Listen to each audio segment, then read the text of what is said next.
Valikshja u përplas migurët e oborit në mesnat. Një grua që sapo kishte punuar 14 orë për një marrëveshje prej $600 milion, u hodh jashtë nga shtëpia e saj, sepse burri i saj besoi gënjeshtrat e nënës së tij. Ai mendonte se kishte zbuluar tradhti. Nuk e dinte se po shkatronte gruan që po ndërtonte të ardhmen e tij. Dhe ajo që ndodhi pas asaj nate i theu të dy. Para se të vazhdojnë, shkruani në komente nga cili qytet apo shtet po na ndiqni dhe mos harroni të abonoheni në Libri i Historisë për histori të fuqishme që ju mbajnë të lidhur deri në fund. Tani, le të kthehemi aty ku gjithçka filloi. Valigjja u përplas fort mbi gurët e oborit dhe zëri i saj u përhap në heshtjen e lagjes Arbëria në Prishtinë. Ishte ora 11:47 e natës. Drita e verandës mbi derën e shtëpisë së Krasniqve u lëkund lehtë ndërsa dera u hap me vrull. Arlinda qëndronte e ngrirë në shkallë, me çantën në një dorë dhe një shishe shampanje të ftohtë në tjetrën. Kishte ardhur në shtëpi me mendimin për të festuar. 14 orë më parë, kishte hyrë në një sallë negociatash e lodhur, por e përqendruar. Tani, pas një dite të gjak, po zbriste nga taksia me këmbë të rënduara, por me zemër plot pritje. Bluza e saj prej mëndafshi ishte rrudhur nga orët e gjata ulur. Flokët i kishte lidhur me nxitim. Fytyra ishte zbehur nga mungesa e gjumit. Megjithatë, brenda saj kishte krenari. Nesër në mëngjes do të nënshkruante dokumentet përfundimtare të një marrëveshjeje që do t'u ndryshonte jetën. E kishte imagjinuar reagimin e Gentianin. Fillimisht mosbesim, pastaj buzëqeshje, ndoshta edhe lot gëzimi. Kishte menduar se si do t'ja tregonte lajmin. Në vend kësaj, u përball me zemërimin e tij. E di gjithçka, tha Gentiani me zot e lartë, aq sa mund të zgjonte fqinjet. Ai qëndronte brenda pragut të derës, me shpatula të ngritura dhe sy të mbushur me një ashpërsi që ajo nuk e kishte parë kurrë më parë. Pasdi, në divanin e sallonit, ishte ulur Shpresa. Nuk foli, nuk kishte nevojë. Prania e saj e mbushte hapësirën me një ftoftësi të heshtur. Arlinda u step. Gjithçka për çfarë? Ai bëri një hap përpara dhe tregoi drejt oborrit, sikur vetë shtëpia po e refuzonte. Mos më gënjej. Shishja e shampanjës i u rrëshqit pak në dorë, e shtrëngoi fort. Gentian, sa po erdha nga puna, të thash që do të vonohesha. Puna, zëri i tij u drodh. Kështu e quan? Vetëm atëherë ajo vuri re valigjen pranë derës. Ishte e saja. Ajo që mbante për udhëtime pune, e mbyllur me kujdes, e vendosur aty me qëllim. Shpresa u ngrit ngadalë dhe rregulloi mëngën e trikos. E pa Arlindën për një çast, pastaj të birin me një shikim që i jepte siguri. Gentiani nxori telefonin dhe ja afroi para fytyrës. Në ekran shfaqeshin fotografi. Arlinda që hyrë në një ndërtesë zyrash në mbrëmje, duke pirë kafe përballë Ilir Berishës, duke qëndruar në një parkim me dokumenta në dorë. Zemra i rrahu fort. Ke dërguar dikë të më ndjek? Mendon se jam i verbër? Tha ai. Mendon se nuk e shoh çfarë po ndodh? Asaj erdhi ndjesia e poshtërimit para se t'i vinte zemërimi. Janë takime pune. Iliri është kolegu im. Mjaft, tha ai prerë. Mjaft me justifikime. Shishja ju rrëshqit nga dora dhe u përplas në plakate hyrjes. U thye me një zhurmë të fortë dhe era e alkoolit mbushi ajrin. Copat e gjamit u shpërndan pranë këpucëve të saj.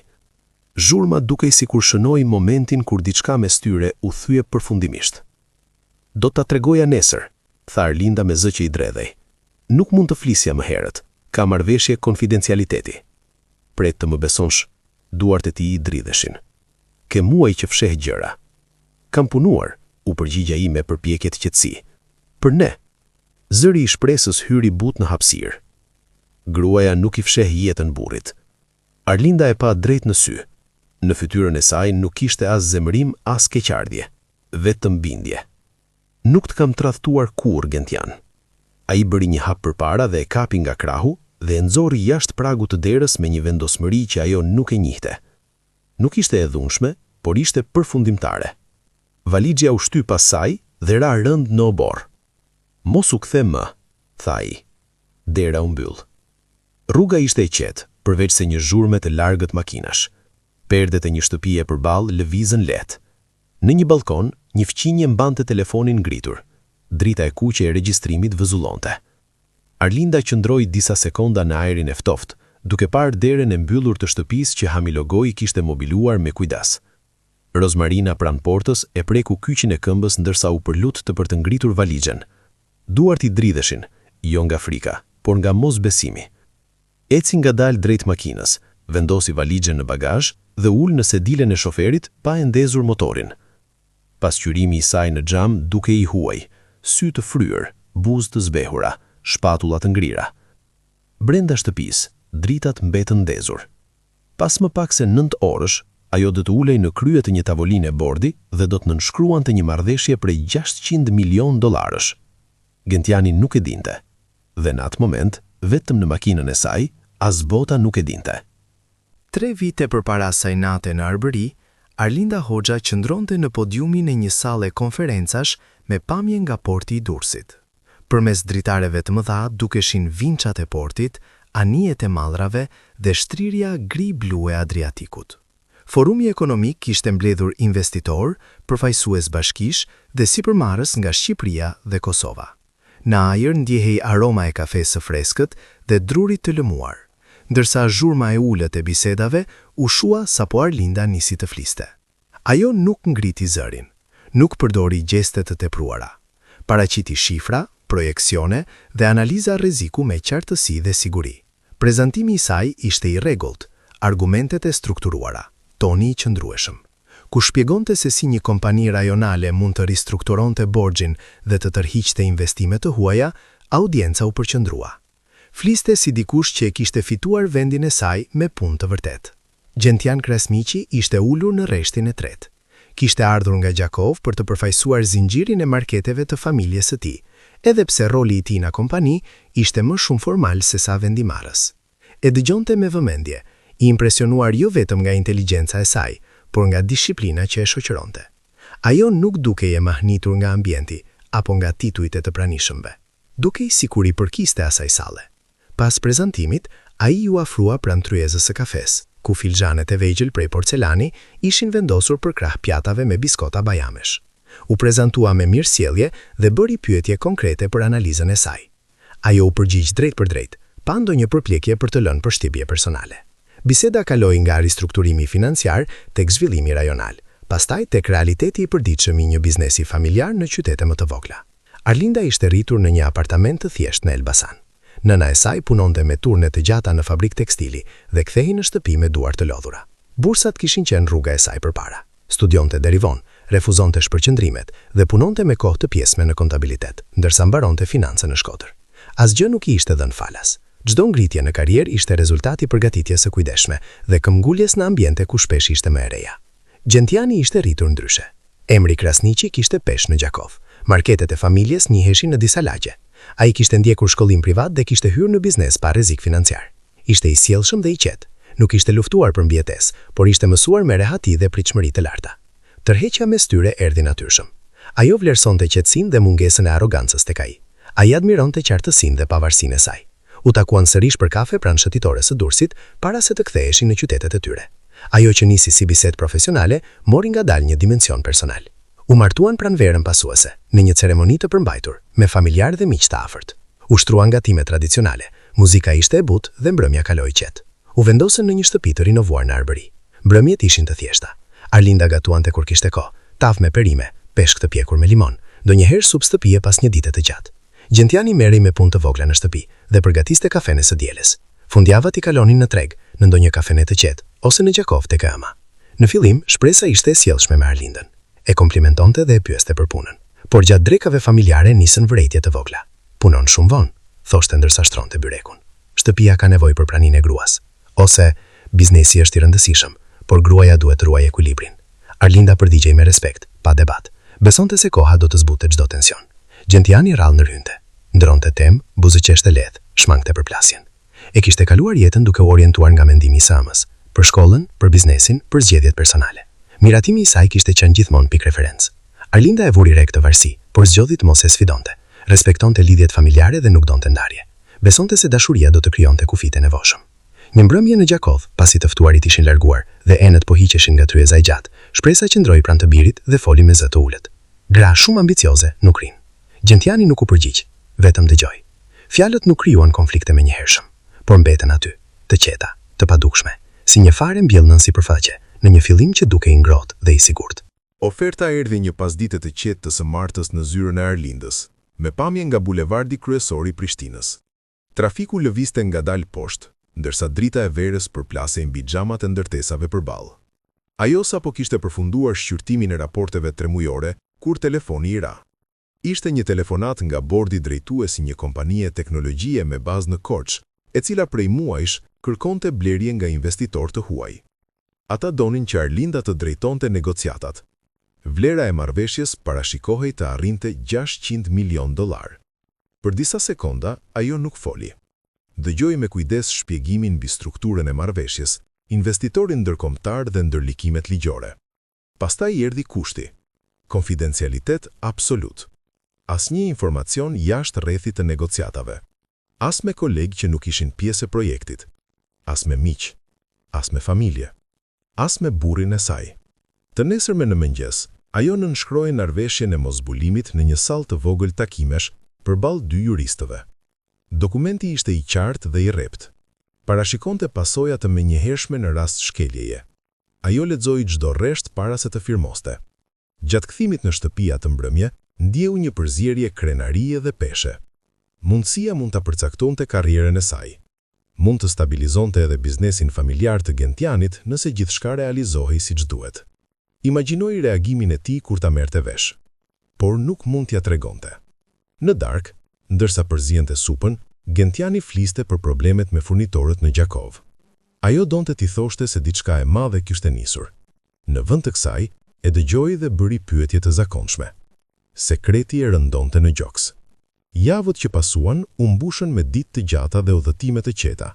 Fluturoi drejt Shkupit për një takim paraprak, u kthye në mbrëmje dhe pas 2 ditësh u nis për Korçë. Shpesh kthehej në shtëpi pas mesnate. Herë të tjera qëndronte në zyrë derisa korridoret boshatiseshin. Negociatat ishin delikate. Investitorët kërkonin rishikime të projeksioneve. Juristët debatonin mbi klauzola. Një gabim i vetëm mund të prishte gjithçka. Ajo studionte dokumente në tavolinën e ngrënjes, me laptopin e hapur dhe një filxhan kafeje të ftohtë pranë. Kur Gentiani e pyeste për punën, ajo përgjigjej me kujdes. Është një projekt i ndjeshëm, thoshte. Ai vuri re ndryshimin në rutinën e saj. Dukej e përqendruar dhe shpesh e heshtur. Telefoni i binte më shpesh. Dilte në dhomën tjetër për të folur. Edhe shpresa e vuri re. Një pasdite, e ftoi Gentianin për kafe në Gjakov. I foli me ton të butë. Dukesh i lodhur, i tha. A është gjithçka në rregull? Ai hezitoi. Po punon për diçka të madhe. Thot se nuk mund të flas. Shpresa uli shikimin për pak çaste, pastaj i nxori disa fotografi të printuara nga çanta. I vendosi mbi tavolinë. Arlinda duke hyrë në një ndërtesë zyrash në mbrëmje. Ulur përballë Ilir Berishës në një kafene në Korçë. Duke qëndruar në parkingun e një hoteli me dosje në duar. Nuk doja t'i shihje, tha shpresa me zë të qetë. Por një nën nuk mund të mbyllë zyt. Gentiani i pa fotografit pa folur. Pa kontekst, dukeshin dyshimta. Shpresa kishte punësuar një hetues privat 2 javë më parë. I kishte kërkuar të dokumentonte çdo lëvizje, çdo takim të pazakonshëm. Fotografit tregonin momente, por jo arsyen. Pse ti fsheh këto takime? Pyetja ajo butë. Nëse është vetëm punë, pse sekreti? Gentiani palosi fletët me kujdes. Dyshimi filloi të zëvendësonte qetësinë. Në shtëpi, ai nisi ta vëzhgonte Arlindën me një sy tjetër. Kur aja kontrollonte telefonin, ai shihte shprehjen e saj. Kur përgatiste valigjen për udhëtim, ai mbante hishtje. Nuk e akuzoi, thjesht u tërhoq. Arlinda ndjeu ndryshimin, por e interpretoi ndryshe. Mendoi se ishte i shqetësuar për biznesin familjar. U përpoq ta mbështeste me këshilla praktike, të cilat ai i pranoi me ftohtësi. Një mbrëmje, ajo u kthye nga Korça e lodhur por me shpresë. Negociatat po afroheshin drejt fundit. Kushtet ishin pranuar në parim. Nënshkrimi përfundimtar u caktua në 17 tetor. Atë natë, ndërsa rishikonte shënimet në kuzhinë, Gentiani e shihte në ishtje nga ana tjetër e dhomës. Distanca mes tyre ishte më e rëndë. Mëngjesin e 17 tetorit, Arlinda hyri në sallën e konferencave në Korçë duke ditur se muajt e punës po arrinin kulmin. Në fund të pasdites, marrëveshja u konfirmua verbalisht. Investitorët shtrënguan duart. Juristët nisën përgatitjen e dokumenteve për firmosje në nesërmen. Gjatë kthimit drejt Prishtinës, ajo ndjeu për herë të parë lehtësim të vërtet. U ndal në një market pranë qendrës dhe bleu një shishe shampanje. Imagjinoi momentin kur do e vendoste në tryezën e kuzhinës dhe do t'i tregonte Gentianit gjithçka. Pastaj, pa e kuptuar, hija e dyshimit ishte bërë dhe e plot. Ajo u kthye në shtëpi duke menduar se sillte një lajm të mirë. Ai po e priste me mosbesim. Kur Arlinda hyri në shtëpi atë natë, gjithçka duke e ftoksh dhe e huaj. Dritat e sallonit ishin ndezur fort, megjithse ora po i afrohej mesnatës. Gentiani qëndronte në mes të dhomës me telefonin në dorë. Shpresa ishte ulur drejt në buzë të divanit, me çantën pranë saj, sikur po priste një moment të caktuar. Në ajër ndjehej ende aroma e ushqimit të gatuar më herët, por mbi të rëndonte tensioni. Tavolina ishte e pastër, as pjata, as gota, vetëm heshtje. E di çfarë ke bërë, tha Gentiani pa e përshëndetur. Arlinda vendosi çantën ngadalë. Për çfarë po flet? Ai nuk u përgjigj menjëherë. I afroi telefonin me lëvizje të shpejta, duke i treguar sërish fotografitë. Nofulla e tij ishte e tendosur, frymëmarrja e rënduar. Zhdukesh për ditë të tëra, tha ai. Refuzon të japësh shpjegime. Mendon se kjo është normale? Të kam thënë, u përgjigj ajo me kujdes. Po punoj për diçka të ndjeshme, nuk mund të flas. Kjo nuk është përgjigje, ja ktheu ai ashpër. Ajo bëri një hap përpara, por ai u tërhoq sikur distanca të ishte provë. Në atë çast shpresa u ngrit dhe ju afrua të birit duke i vendosur dorën left mbi krah.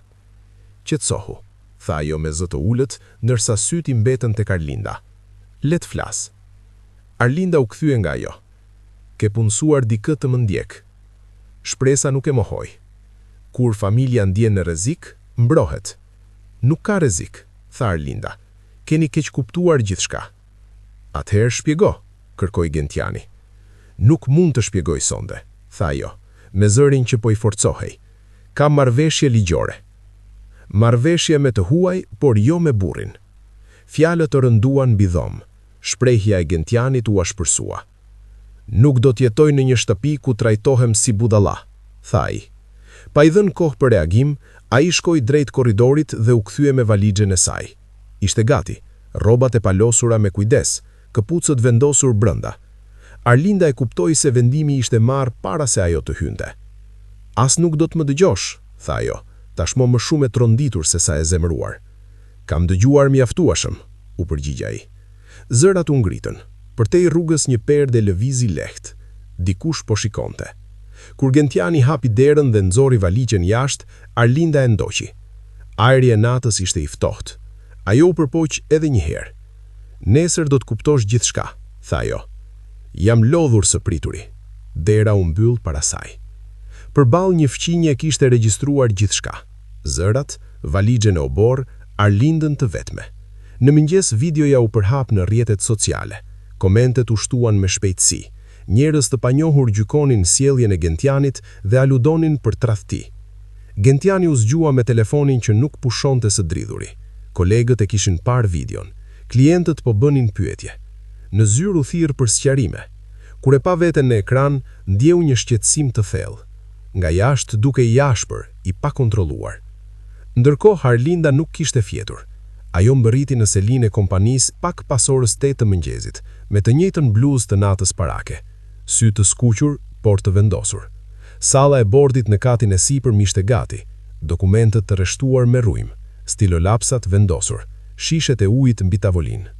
Drejtuesit e përshëndeten me formalitet. Askush nuk përmendi lodhjen në fytyrën e saj.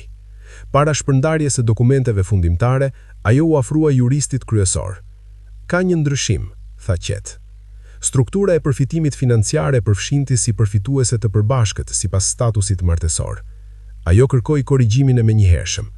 Juristi i rishikoi kërkesën. Jeni e sigurt? Pyeti. Po, u përgjigj ajo. Faqet e reja u printuan brenda pak minutash. Ajo i kontrolloi me kujdes. Kur kryetari i ftoi të firmoste, salla u bë e heshtur. Dora e saj nuk u drodh. Firmosi me vendosmëri. Duartrotjet pasuan, drejtuesit shtrënguan duart, marrëveshja u zyrtarizua, $600 milion. Ajo buzëqeshi me mirësjellje, pranoi urimet dhe doli nga salla. Në korridorin pranë shkallave u ul në një karrige të vetme. Pesha e natës u kthye e plot në atë çast. Vendosi duart mbi fytyrë dhe qau në heshtje, pa dashur të dëgjohej. Fitoria duke jep zbrazët me personin me të cilin kishte dashur të ndante. Pasdite një njoftim zyrtar u publikua online, duke përshkruar marrëveshjen historike dhe duke përmendur konfidencialitetin e rrept të negociatave. Gentiani e lexoi në zyrë, duke kaluar ngadalë çdo paragraf. Afatet përputheshin me mungesat e saj. Marrëveshjet ligjore që ajo kishte përmendur ishin të shpjeguara qartë. Në atë moment e kuptoi. Ajo kishte thënë të vërtetën.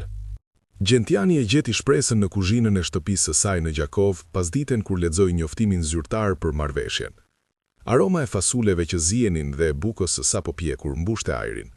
Ajo po priste domate për sallatë, me lëvizje të qeta, sikur asgjë të mos kishte ndryshuar. Ti e dije, tha ai pa e përshëndetur. Ajo nuk e ngriti menjëherë kokën. Çfarë të dija? Marrëveshjen, konfidencialitetin, e dije që nuk po gënjente. Shpresa vendosi thikën me kujdes dhe fshiu duart me një pecet. E dija që po të ndryshonte, u përgjigj qetë. Ai e shikoi gjatë, nuk të pyeta për këtë. Ajo po të largonte nga familja, tha ajo, duke I mbajtur syt mbi të. Nuk më kërkoje më mendim, po merrje vendime pa mua. E pash ku po shkonte kjo. Prandaj punësove dikë tanishte, tha ai, më tregove fotografi pa kontekst. Të mbrojta, këmbgulli ajo. Mendon se një grua me ata ambicie do të rrinte për gjithmonë këtu? Kuzhima ju duk më e ngushtë se kurrë. Gentiani vështroi pllakat e dyshemes, dollapët prej druri, fotografitë familjare në mur. Jeta e tij ishte formuar brenda atyre mureve. Çdo zgjedhje e udhëhequr nga zëri I saj. Studimet, vendimet në biznes, edhe rrethi shoqëror. Ajo po ndërtonte diçka për ne, tha me zë urlët, dhe unë nxora nga shtëpia. Shpreja e shpresës u ashpërsua. Nëse të donte, do të kishte shpjeguar. Ajo u përpoq. E vërteta ju qartësua ngadalë, si një dhimbje e rëndë që përhapet. Ai nuk kishte dëgjuar. Kishte reaguar me bindje, sepse bindja kishte ardhur gjithmonë nga nëna e tij. U largua pa e mbyllur bisedën.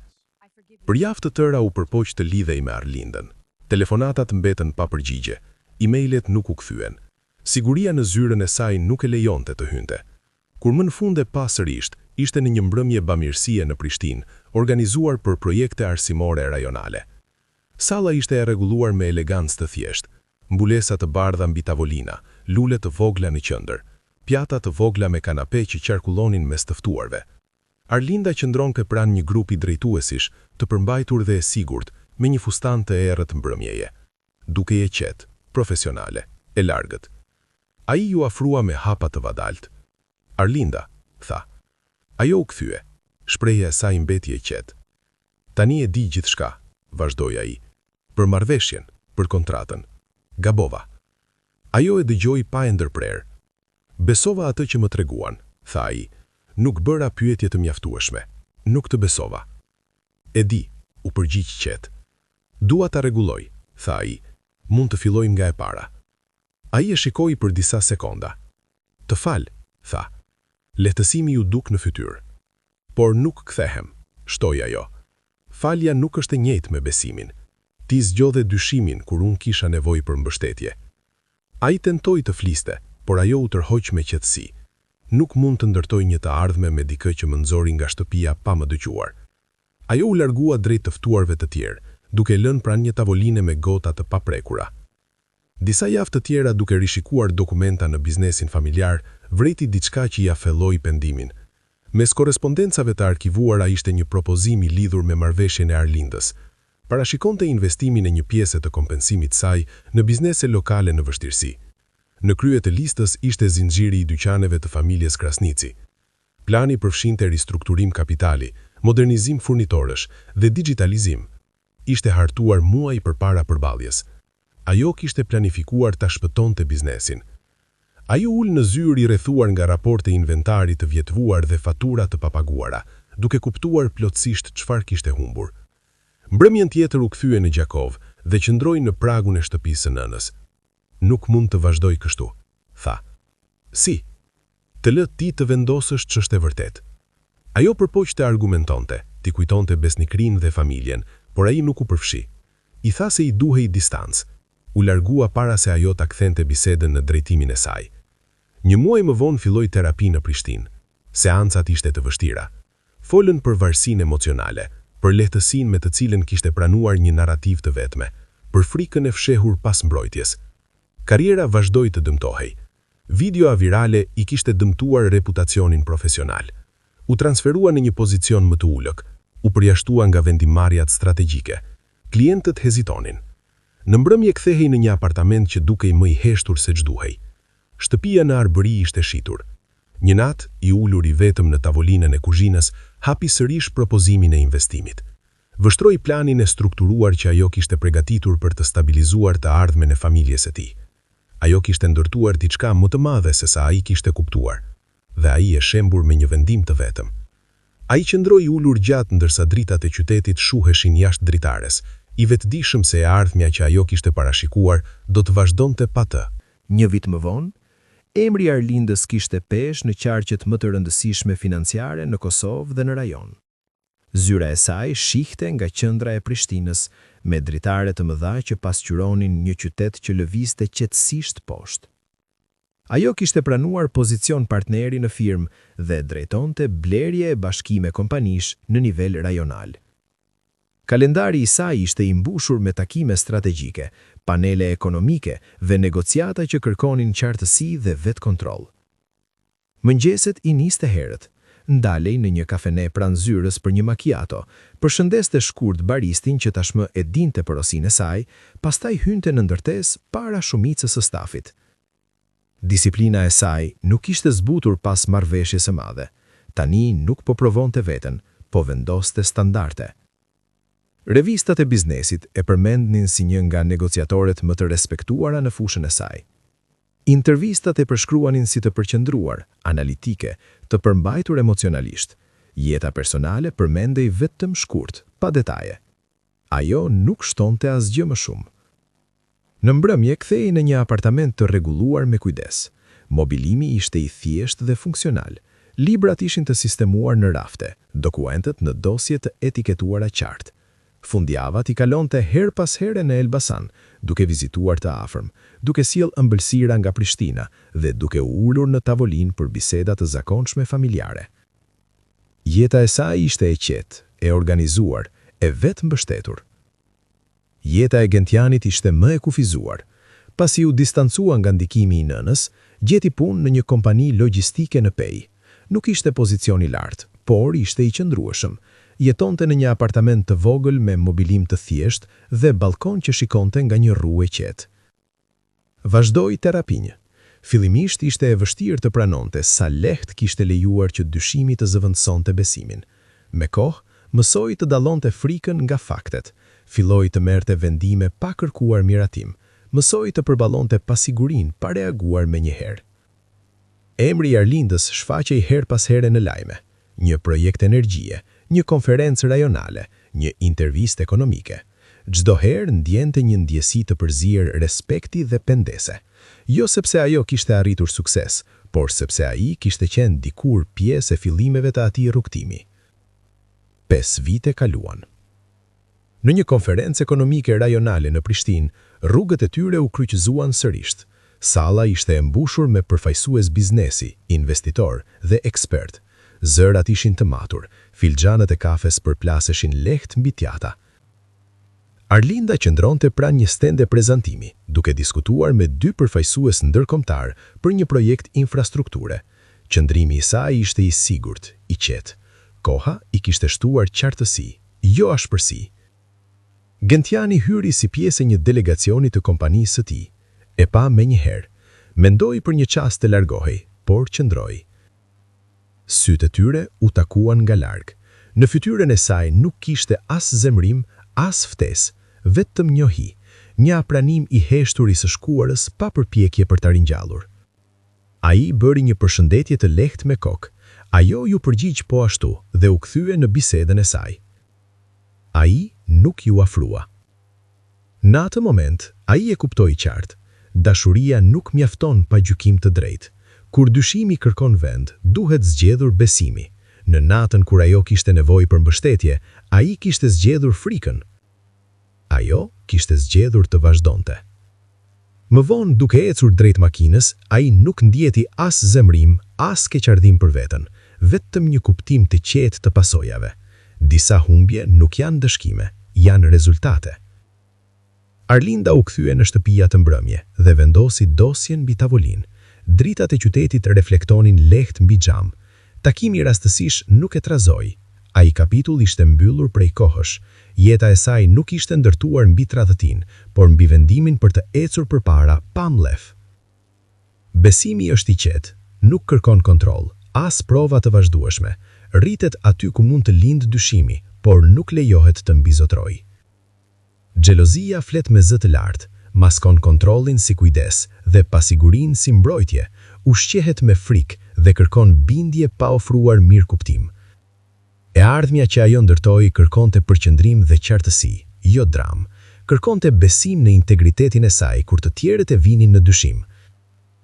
Gentiani do ta mbante mësimin ndryshe, do të kujtonte peshën e një dere që mbyllet dhe koston e dëgjimit të zërit të gabuar. Do të jetonte me dijen se personi që punonte me orë të gjata nuk po fshihte tradhti, por po ndërtonte mundësi. Mësimi është i thjeshtë. Besoni personin që po punon për të siguruar të ardhmen me ju. Mos ja dorëzoni atë besim zërit që ushqen frikën, sepse kur e vërteta bëhet e qartë, e ardhmja mund të jetë tashmë në duart e dikujt tjetër.